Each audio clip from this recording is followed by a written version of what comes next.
Euh, Bonjour et bienvenue à tous. Malheureusement pour la dernière fois de cette année dans cet amphithéâtre Marguerite de Navarre et merci d'être venu encore une fois malgré les températures glaciales. Je sors pour ma part d'une réunion avec quelques collègues du Collège de France qui visait à la mise en place de conventions avec les écoles doctorales d'un certain nombre d'universités à Paris, mais aussi ailleurs en France, qui permettra donc à nos doctorants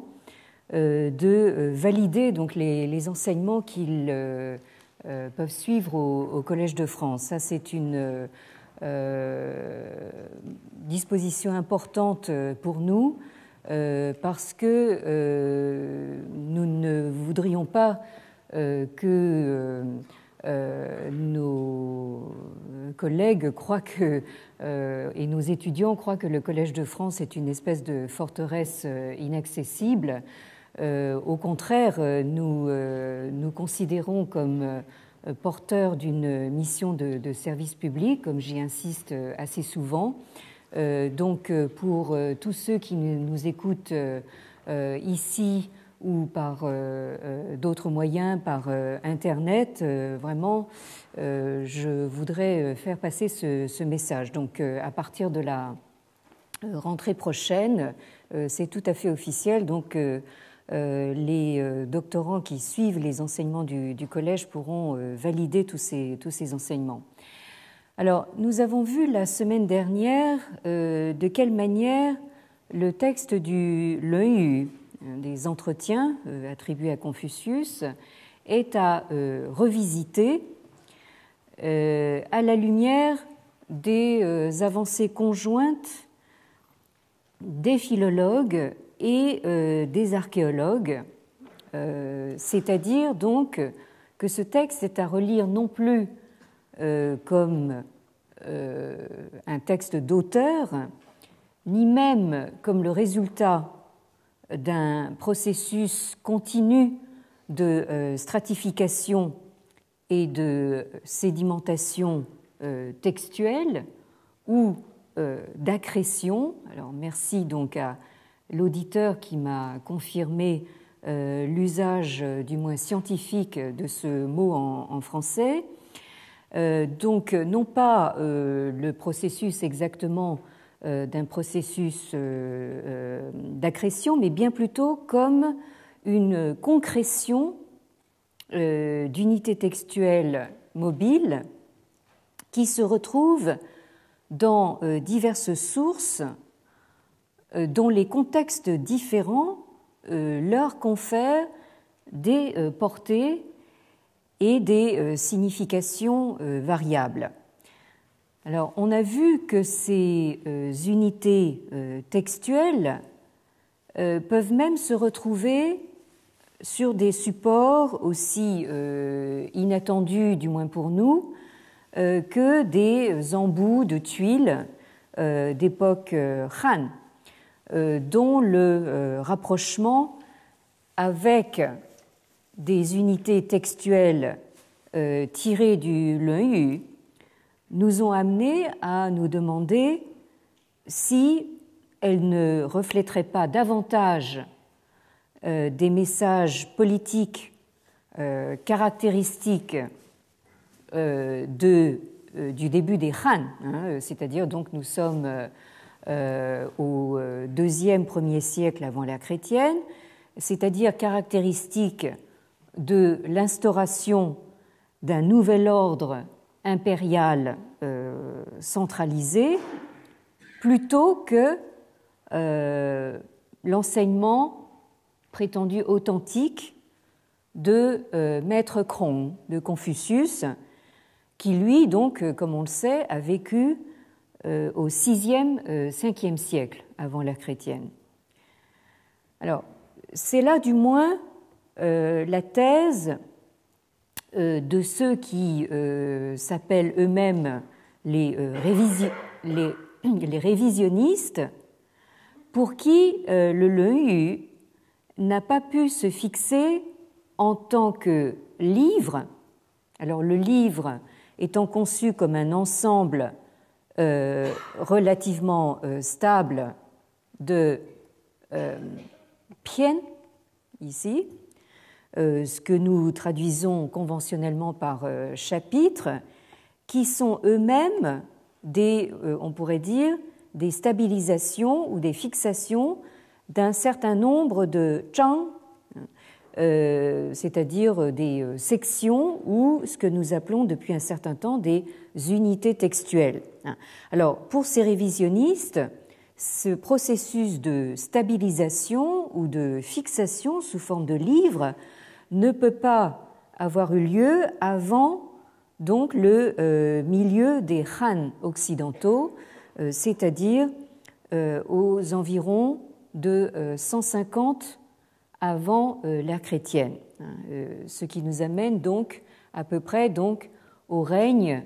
de l'empereur Wu des Han, qui a été donc véritablement l'empereur le plus marquant donc des Han occidentaux. Alors, à cette thèse révisionniste, encore une fois, c'est le terme qui est utilisé par ses propres partisans, ce n'est pas le mien. Cette thèse révisionniste qui est représentée par des historiens critiques comme Zhu Weizheng, que j'ai nommé précédemment, donc mon maître de l'université Fudan de Shanghai,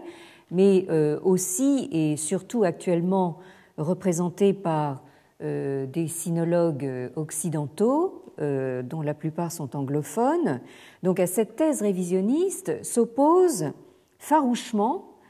des partisans d'une vision que j'appellerais continuiste, alors excusez le barbarisme encore une fois, d'une vision continuiste de la tradition confucéenne dès l'origine, pour qui le Lun existait bien comme livre dès les alentours de 400 avant Jésus-Christ, puisque pour eux, le Lun aurait été compilé à peu près entre la mort de Zhengzi, que vous avez ici, donc, qui était le plus jeune disciple de Confucius. Donc, sa mort est datée à peu près de 430 avant Jésus-Christ, et la naissance de Mengzi, ici, donc située aux alentours de 380 avant Jésus-Christ. Alors, pour les partisans de cette thèse conservatrice, et qui sont en même temps des partisans d'une certaine forme de nationalisme culturel, très attachés donc à la préservation de ce qu'on appelle en chinois le guoxue, les études nationales. Ici, guoxue. Donc, pour ces, on pourrait dire, ces néoconservateurs ou nationalistes culturels, il y aurait donc une transmission continue entre Confucius, maître Krong ici, Krongzi ici, et son héritier spirituel, Mengzi. Donc, une sorte de, comment dire, de transmission continue qui se serait passée donc entre le 5e et le 4e, 3e siècle. En passant, donc, cette transmission serait passée par, donc, je le disais tout à l'heure, le plus jeune disciple de Confucius, Zhengzi, et également son petit-fils, le petit-fils de Confucius, Zi Si, ici. Donc, nous avons ici une représentation que j'ai qualifiée de continuiste, qui est à l'origine donc de l'idée d'une école Simeng Xuepai, c'est-à-dire donc d'une école qui regrouperait justement donc le petit-fils Zi Si et donc l'héritier spirituel Mengzi. Alors, cette vision continuiste pour ses partisans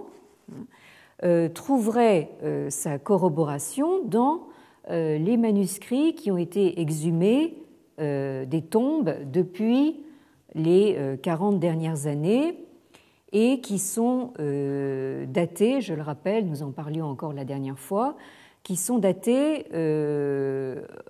en gros entre le début du IIIe siècle jusqu'au milieu du 1er siècle avant l'ère chrétienne. Alors, notamment donc ceux de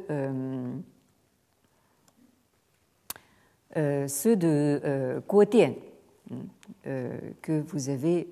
ici, le site de Guo Dian qui se trouve donc dans l'actuelle province du Hubei.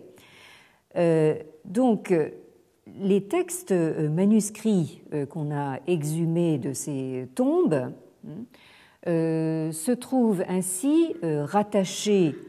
on pourrait dire de gré ou de force, à cette école Simeng dont je viens de parler, et constituerait ainsi le chaînon manquant entre l'enseignement originel de Maître Krong de Confucius, qui serait donc recueilli dans le Lun Yu, et les ouvrages classiquement connus du courant confucéen des royaumes combattants, que sont donc le Mengzi et un peu plus tard donc le Xunzi, que je vois que j'ai omis sur cette liste. Donc, à l'inverse de cette vision continuiste, les travaux menés sur l'intertextualité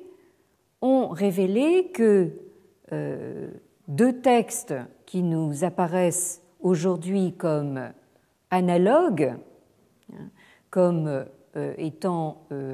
porteurs de fortes ressemblances, peuvent en réalité être des textes porteurs de messages et de significations très différents. Donc, ça, c'est un appel à ne pas aller trop vite en besogne pour sauter à la conclusion que du fait que certains des textes exhumés des tombes ressemblent à des textes qui nous ont été transmis par la tradition, de sauter à la conclusion que c'est la même chose. Là, je crois que c'est un travail qui est encore largement en cours, mais il faut être très prudent donc sur ce terrain. En particulier, donc, justement, les textes exhumés ne doivent pas automatiquement nous apparaître comme de simples supports écrits parallèles donc aux versions transmises des textes que nous connaissons. Simplement donc à la vue des ressemblances que l'on pourrait observer entre versions transmises et versions manuscrites. Mais il nous faut au contraire envisager la possibilité que ces manuscrits exhumés soient issus de filières de transmission différentes, voire concurrentes. avec donc les textes transmis. De fait, on a pu recenser environ 150 sites archéologiques. Alors, ce sont des tombes pour la plupart. Rares sont les sites, disons, en surface. On sait bien que c'est sous la terre que les choses se conservent le mieux. Donc, on a recensé à peu près donc, 150 sites archéologiques où l'on a retrouvé donc des textes manuscrits. Alors, la proportion de textes correspondant à des textes transmis est grosso modo, on l'a estimé, à seulement 1/10. Ce qui signifie que les textes transmis que nous connaissons ne représentent qu'une infime portion des textes qui devaient être en circulation dans la période pré-impériale et au début de l'ère impériale, c'est-à-dire donc en gros entre le IIIe et le 1er siècle avant l'ère chrétienne. Ça, ce sont les découvertes archéologiques qui nous ont fait prendre conscience de ce fait. Alors, nous avons vu en terminant la semaine dernière que ces textes exhumés des tombes viennent s'ajouter aux nombreux pans de la littérature transmise qui tournent autour de la figure de Confucius et de ses disciples. Alors, qu'il s'agisse, on l'a vu donc, de sources ritualistes ou de sources plus folkloriques, dans le sens où ils portent sur la légende ou le folklore qui s'est formé autour de la figure de Confucius, outre, bien sûr, les sources de type historique classique, comme donc le Zuozhuan ici, ce qu'on a appelé la tradition de Zuo, le Guoyu, donc les propos des principautés, et le Shiji, donc les annales historiques dont le professeur Van Hess va nous parler dès cet après-midi. Donc, ce foisonnement de sources, qu'elles relèvent de la littérature transmise ou bien des manuscrits trouvés dans les tombes, fait donc apparaître le Luanyu non plus comme une œuvre unique en son genre, et comme la source principale pour l'enseignement du maître, c'est la Vulgate qui a été donc diffusée jusqu'à maintenant, et y compris par moi, je le reconnais, mais au contraire comme une compilation parmi beaucoup d'autres ayant trait, de près ou de loin, à la figure de Confucius. Alors, on peut donc imaginer, comme le font désormais un certain nombre de sinologues spécialistes de l'époque Han, dont beaucoup exercent, j'y ai déjà insisté, en milieu anglophone, on peut donc imaginer une multiplicité, et on pourrait dire même une multitude de conglomérats de récits. Je parlais tout à l'heure de concrétion textuelle, de conglomérats d'anecdotes et de citations tournant autour de Confucius, mais pas seulement lui, autour aussi d'autres maîtres de l'Antiquité qui circulaient en tous sens et dans le désordre encore sous les Han occidentaux, c'est-à-dire au tout début de l'ère impériale. Et ces divers conglomérats textuels, on commence à prendre conscience du fait que les sources que nous connaissons n'en représentent probablement qu'une petite partie. Donc, dans cette perspective, il est très possible que le texte du Lun se soit tissé, et là je prends donc le mot texte dans son sens étymologique, de tissu ou de textile. Donc, il est très possible qu'il se soit tissé en croisant des fils avec d'autres textes également en phase de tissage. Et c'est précisément, donc, comme nous l'avons vu les semaines précédentes, ce que cherchent à démêler les études d'intertextualité. Alors, la transmission des textes n'était par conséquent probablement pas le fait d'écoles, au sens où nous l'entendons par exemple dans le contexte de l'Antiquité gréco-latine, qui nous est plus proche, mais plutôt le fait de ce que William Boltz, donc un philologue américain, appelle des practitioner lineages, c'est-à-dire donc, si je traduis littéralement, des lignages de praticiens.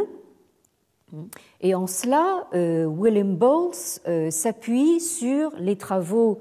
d'autres collègues américains, en particulier donc ceux de Michael Nyland, donc Madame le professeur Michael Nyland, parce que il ne faut pas vous fier donc à ce prénom qui vous paraîtrait masculin. En fait, il s'agit donc d'une très éminente sinologue américaine de Berkeley, en Californie, que j'ai eu d'ailleurs l'honneur d'inviter à faire une conférence ici au Collège de France il y a quelques années, ainsi que des travaux de cet autre sinologue américain, Mark Csikszentmihalyi, je ne suis pas sûre de la prononciation. Il s'agit d'un nom hongrois et heureusement pour nous, il y a des noms hongrois qui sont plus faciles à prononcer.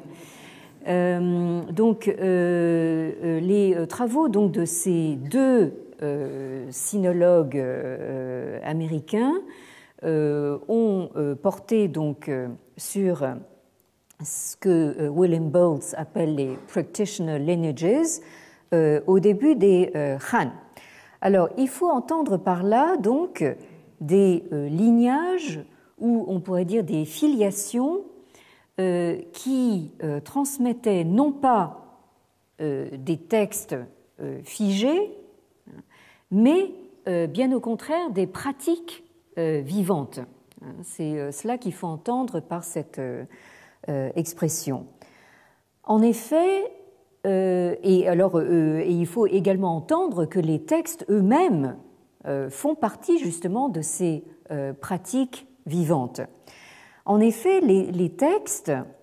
leur production, leur autorité, leur circulation étaient indissociables des relations, notamment entre maître et disciple, qui étaient liées donc par des pratiques qui pouvaient être d'ordre cérémoniel ou religieux, qu'il s'agisse notamment du culte des ancêtres ou des rites funéraires. D'où l'importance, en particulier donc, dans la mouvance associé donc à Maître Krong, à Confucius, donc de ce contexte ritualiste que nous avons constaté dès le début de cette année, en lisant donc ce passage du chapitre bibliographique du Han Shu, de l'histoire dynastique des Han occidentaux, qui parlait justement de la redécouverte prétendue donc d'un texte du Lun Yu, concomitante avec justement cette musique rituelle qui sortait donc des murs de l'ancienne demeure de Confucius. Donc, les textes avaient avant tout une fonction performative, indissociable du contexte de l'enseignement d'un maître. Et quand je dis contexte, je pense à ce que les exégètes allemands du corpus biblique appellent pour leur part le Sitz im Leben, c'est-à-dire donc l'assise dans la vie, dont nous parlions il y a quelques semaines. Alors, c'est ici que nous retrouvons la grande intuition de Herbert Fingeret, le philosophe pragmatiste américain dont nous avons longuement parlé l'année dernière et pour qui l'enseignement de Maître Krong de Confucius tenait avant tout justement dans la conception rituelle de l'agir. Alors, pour ceux d'entre vous qui n'étiez pas là, n'ont pas eu l'occasion donc de suivre ce cours de l'année dernière, vous pourrez donc le retrouver donc en podcast sur le site du Collège de France. Alors, dire que les textes faisaient partie justement de ces pratiques vivantes et avaient donc avant tout une fonction performative a pour corollaire que les textes de l'Antiquité chinoise valaient autant par leur usage que par leur contenu. En d'autres termes, ce qui est signifiant et significatif se trouve peut-être dans la façon dont un texte était utilisé, bien plus que dans ce qu'il était censé dire, ou disons à part égale. Nous avons tendance en fait à avoir une approche au fond très intellectuelle des textes, et là je crois qu'il faut bien garder à l'esprit que si nous remettons justement ces textes qui pour nous sont désormais figés, et comme dirait Zhuangzi, maître Zhuang, l'écrit c'est de la matière morte, il faut le remettre, cette matière morte, justement dans un contexte vivant où ces textes remplissaient une fonction performative. Alors, la façon dont un texte est non pas lu au sens où nous l'entendons maintenant, mais pratiqué, peut se mesurer de manière tout à fait matérielle. Alors, ce qui est intéressant à observer, c'est qu'il semble que les fiches de bambou sur lesquelles étaient copiés la plupart des textes avaient des formats ou on pourrait dire plutôt des longueurs standards. C'est-à-dire que vous pouviez avoir des fiches qui pouvaient compter disons, du minimum, c'est-à-dire donc qui pouvait, en fait, sur des fiches qui pouvaient avoir une longueur de 8 pouces, c'est-à-dire donc ce qu'on appelle donc en chinois des cun, donc 8 pouces, ou bien vous aviez le format médian donc de 22 pouces, hein,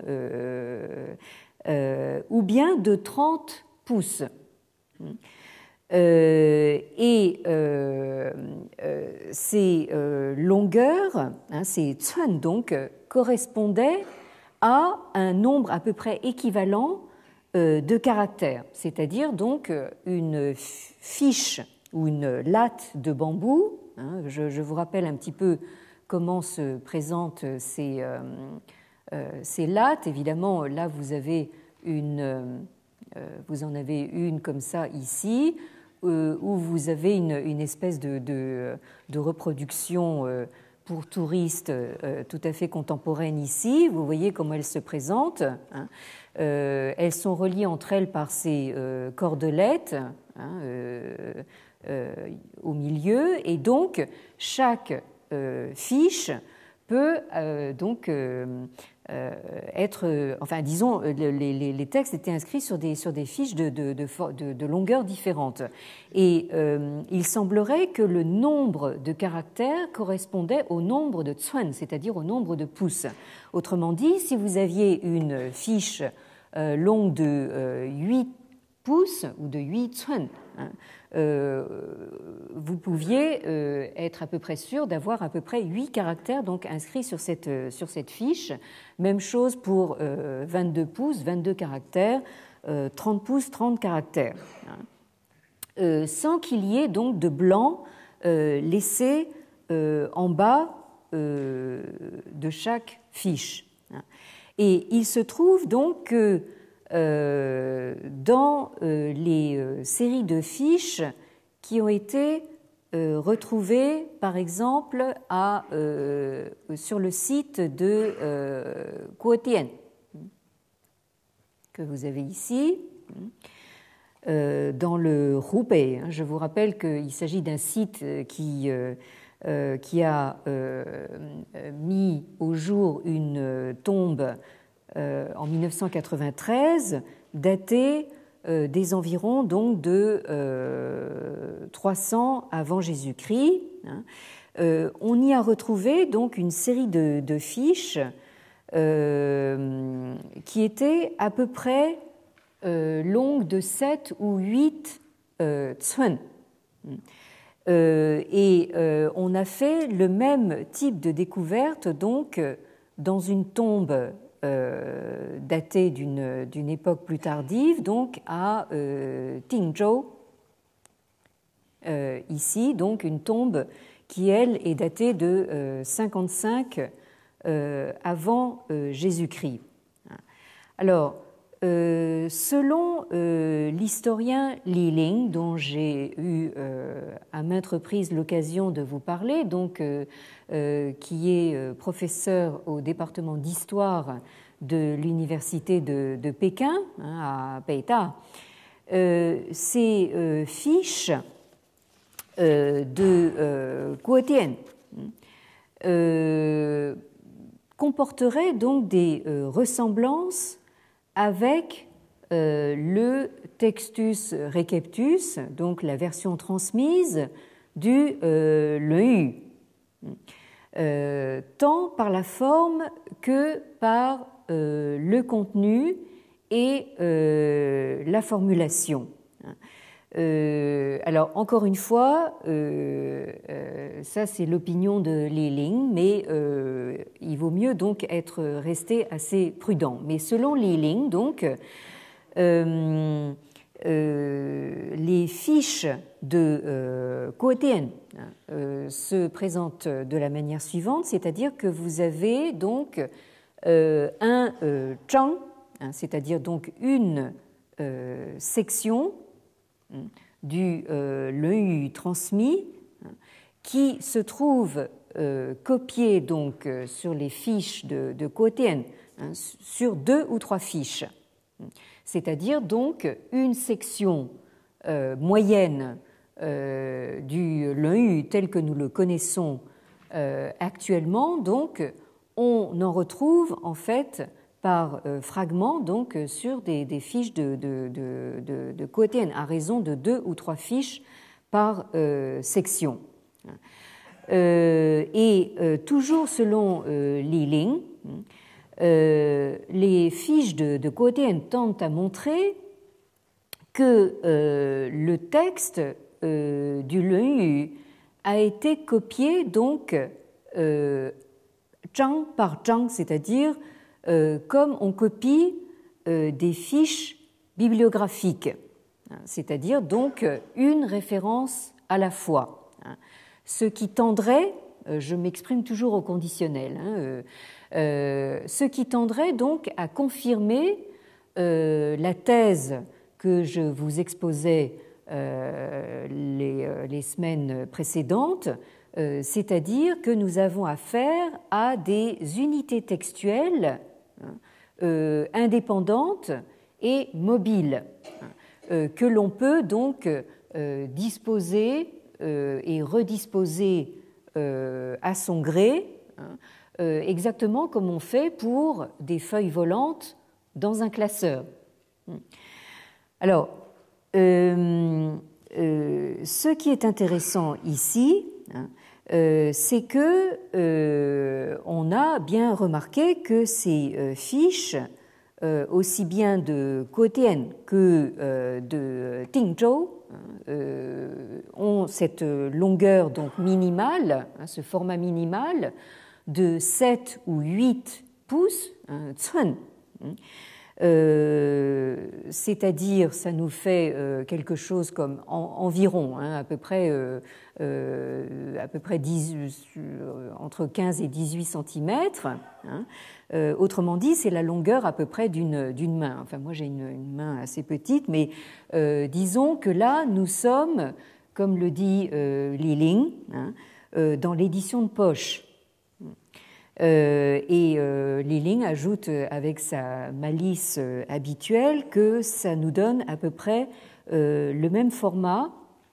que le petit livre rouge, le Mao Zhuxi Yulo. Li Ling sait de quoi il parle. Bon.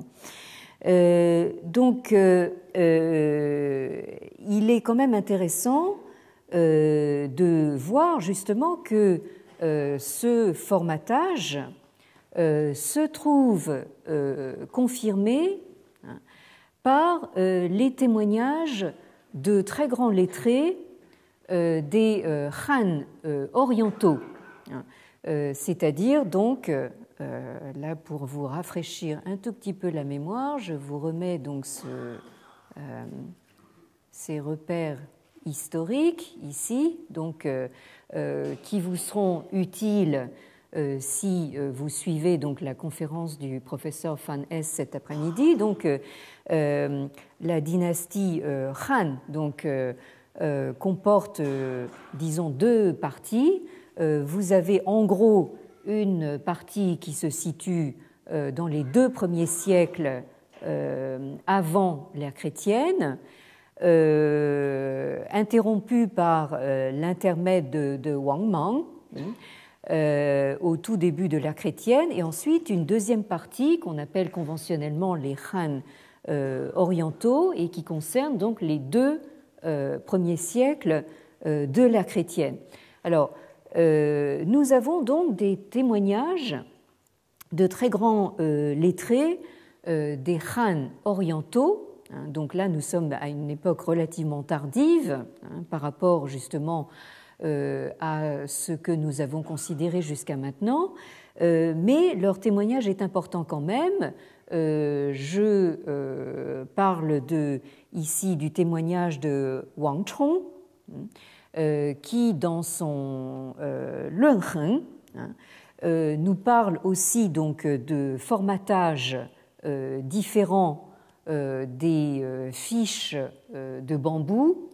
selon donc l'importance du texte en question. Témoignage qui est également corroboré par le grand lettré des Han orientaux, Zheng Xuan, qui a vécu au IIe siècle de l'ère chrétienne et qui lui aussi insiste beaucoup sur justement ce rapport entre le format et donc l'importance du texte. Alors, d'après ces lettrés des Han orientaux,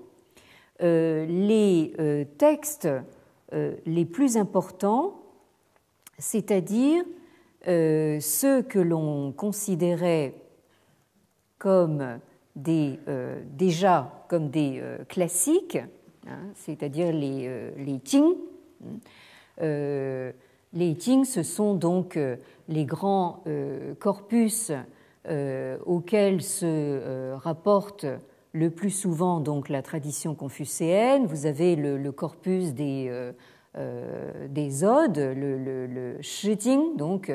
le corpus des documents, le Shujing. Vous avez également donc les corpus rituels, donc le Liji. Vous avez les annales des printemps et automnes, Chunqiu, et vous avez bien sûr aussi donc le corpus des mutations, hein, donc le I Ching. Ces grands corpus de référence, selon Wang Chong et Zheng Xuan, étaient inscrits donc sur les plus grands formats, c'est-à-dire des fiches longues de 2 ch et 4 cun, c'est-à-dire donc de 2 pieds 4 pouces. Alors que donc les textes moins importants étaient pour leur part donc inscrits sur des fiches de longueur bien moindre. Et ce qui est tout à fait intéressant, c'est par exemple de noter que, toujours selon ces lettrés, un texte avec un statut semi-canonique comme le livre de la piété filiale, hein, le Xiaojing, était inscrit sur des fiches qui ne faisaient que la moitié, c'est-à-dire 1 pied 2 pouces. Et quant au Luanyu, qui, et cela ça nous le rappelle de manière tout à fait claire, le Luanyu était lui, pour sa part, inscrit sur des fiches de seulement 8 pouces. Comme le signal Li Ling, là nous sommes véritablement dans le format de poche et ça vous donne une indication donc très claire sur non seulement la non-canonicité du Luanyu sous les Han, mais aussi sur l'importance qui lui était accordée. Et c'est là qu'il nous faut, et là je vois que le temps passe très très vite, qu'il nous faut rappeler que sous les Han, le Luanyu était loin d'avoir acquis le statut canonique qu'il n'a commencé à acquérir que très tardivement, c'est-à-dire, je le rappelle, au plus tôt au XIIe, XIIIe siècle de l'ère chrétienne, et qu'il n'a véritablement acquis le statut de Qing qu'à une époque relativement récente, c'est-à-dire à l'époque Qing, à l'époque mandchoue, en étant intégré dans le corpus des 13 Jing, des Shisan Jing, qui comprend donc le Luanyu. Mais sous les Han, et là je vais être obligé plus ou moins d'en terminer là-dessus, le Luanyu était considéré comme, on pourrait dire, un manuel d'éducation élémentaire, puisque la thèse qui, on pourrait dire, rassemble le plus de suffrages actuellement, c'est une thèse qui est notamment défendue par notre collègue américain, donc Mark Csikszentmihalyi, c'est que le parce que nous sommes restés, je vous le rappelle, avec cette question, nous avons vu comment le Leu a pu se constituer en tant que texte, mais nous n'avons pas encore répondu à la question du pourquoi est-ce qu'il s'est constitué en tant que texte. Et la thèse qui, si j'ose dire, tient la corde pour l'instant est que le Leu a été compilé probablement par ce personnage dont vous avez le nom ici, Zhang Yu, qui est mort en 5 avant Jésus-Christ, c'est-à-dire donc véritablement à la toute fin de l'époque des Han occidentaux, et qui a servi comme tuteur officiel du prince héritier, c'est-à-dire donc celui qui était destiné à devenir empereur, celui qui est devenu ensuite l'empereur Chengdi, qui a régné donc entre 33 et 7 avant Jésus-Christ. Chang, ça n'est pas mon nom, c'est un autre Chang. Donc, l'hypothèse qui prédomine actuellement, c'est que le Leu, tel que nous le connaissons actuellement, a été fixé donc en tant que texte et en tant que livre par ce Zhang Yu, qui l'a compilé plus ou moins dans sa forme actuelle pour servir donc de manuel d'éducation élémentaire, c'est-à-dire à la fois d'instruction morale, mais en même temps d'initiation à la lecture et à la mémorisation donc des textes, ce que d'ailleurs le Leu est resté dans la tradition chinoise, tous les petits lettrés chinois en puissance de la tradition chinoise pendant 2000 ans, donc ont tous commencé par mémoriser donc le Leu. Donc il ne faut pas oublier donc que contrairement à ce que pourrait nous faire croire donc notamment les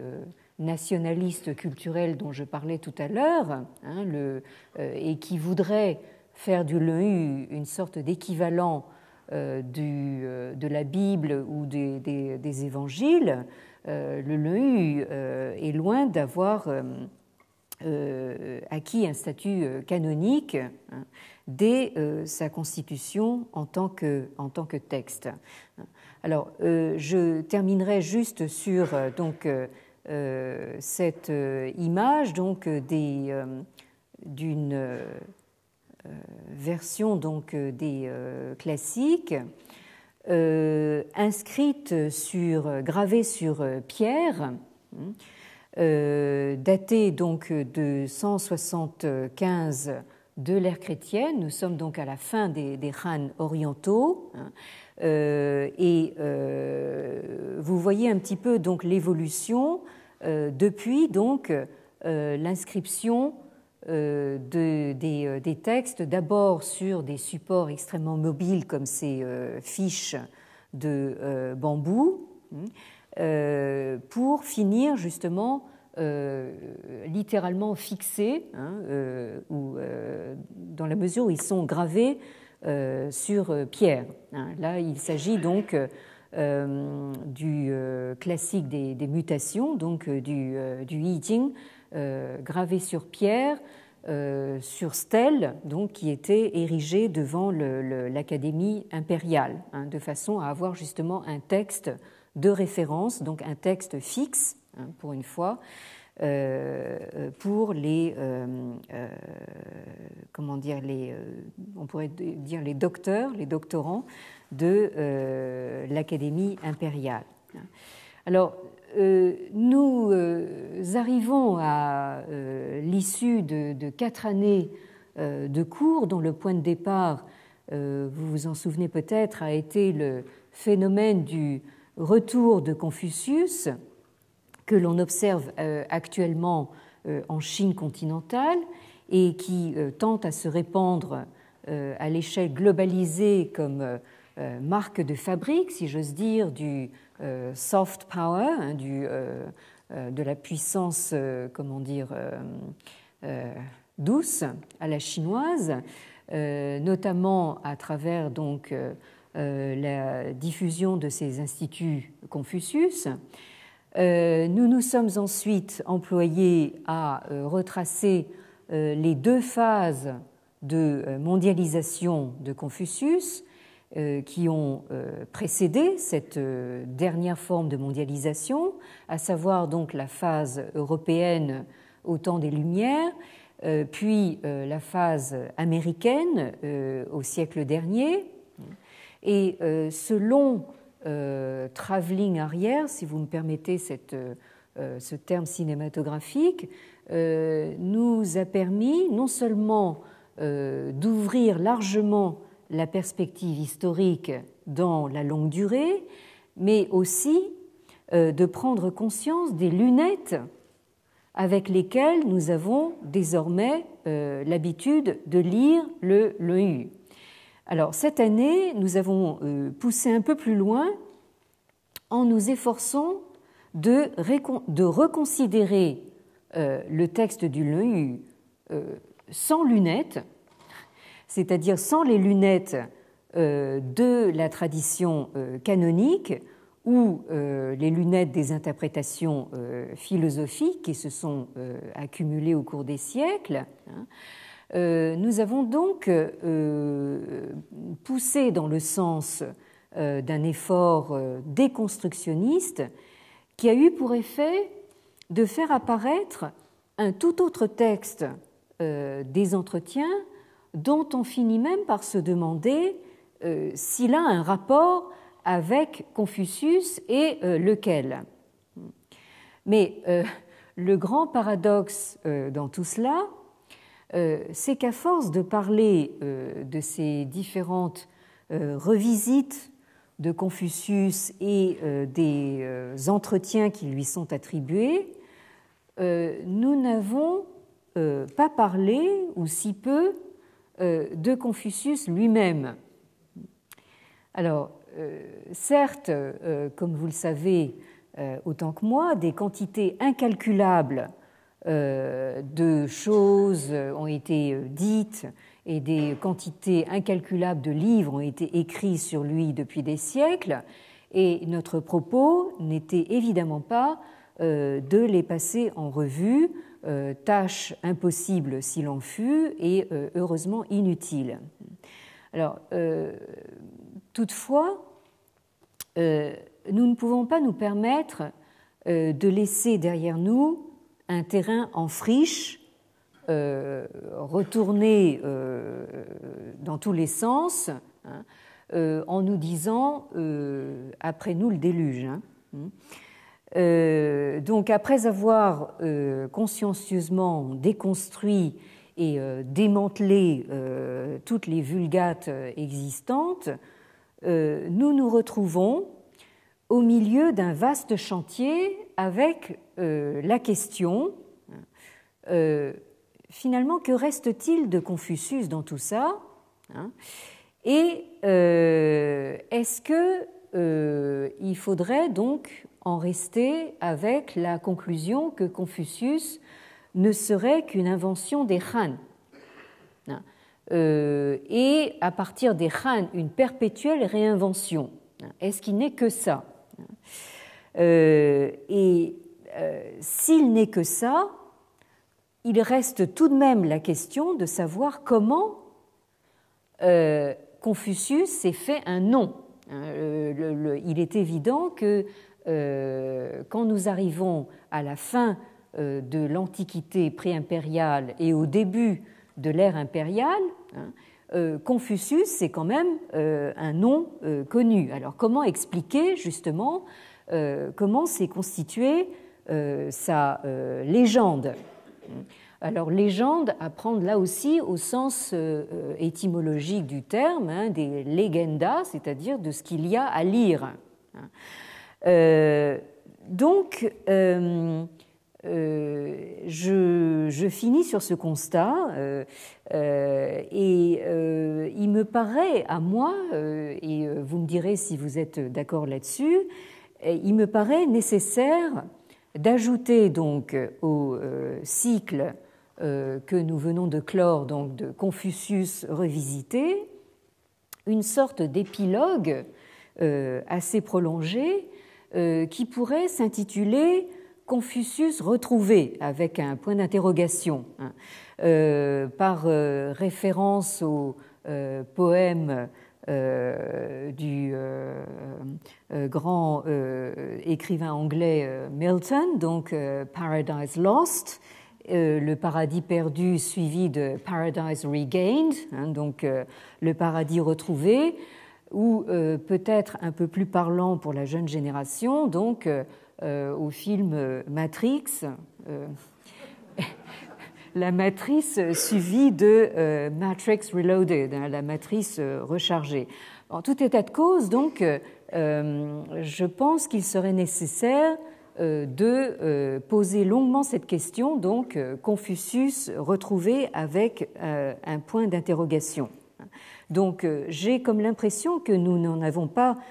tout à fait fini avec Confucius. D'ailleurs, en n'aurons-nous jamais fini. C'est sur ce point d'interrogation donc que je conclus aujourd'hui. Et l'heure est maintenant venue pour moi de vous remercier du fond du cœur, non seulement vous qui êtes ici, qui faites l'effort d'une semaine à l'autre et malgré les intempéries de venir jusqu'ici, mais aussi tous ceux qui nous écoutent par d'autres moyens, de m'avoir accompagné et soutenu encore une fois tout au long de cette année de cours que j'ai bien cru ne pas pouvoir assurer, à un moment où j'avais bien besoin de votre soutien, mais aussi de votre compréhension. La fatigue, comme vous avez pu le constater, s'étant largement fait ressentir. Et je ne peux qu'espérer vous retrouver donc en décembre prochain dans de meilleures conditions pour continuer ensemble nos travaux d'investigation. Alors, dans l'immédiat, et pour ceux que cela intéresse, nous nous retrouverons tout à l'heure à 14h30 en salle 5 pour la conférence du professeur Hans van Hess de l'Université de Munich qui nous parlera en français de la construction logique des premières histoires dynastiques chinoises, à savoir essentiellement donc le Shiji, le Hanshu et le Houhanshu. Et je signale dès maintenant qu'en novembre prochain, pendant tout le mois de novembre donc 2012, nous devrions accueillir ici au Collège de France une série de 4 conférences du professeur Kobayashi Yasuo, directeur du Centre de philosophie de l'Université de Tokyo, qui nous livrera également en français ses réflexions de philosophe suscitées par la catastrophe de Fukushima de mars dernier, de mars 2011, sur l'après-guerre japonais, hein, qui devrait vraiment être donc des réflexions tout à fait majeures. Alors, je rappelle que tous les détails figurent comme toujours sur le site du Collège de France. Alors, quoi qu'il en soit, encore merci à vous de votre attention, de votre fidélité. Merci à notre caméraman aussi de sa fidélité et au plaisir de vous revoir. Merci.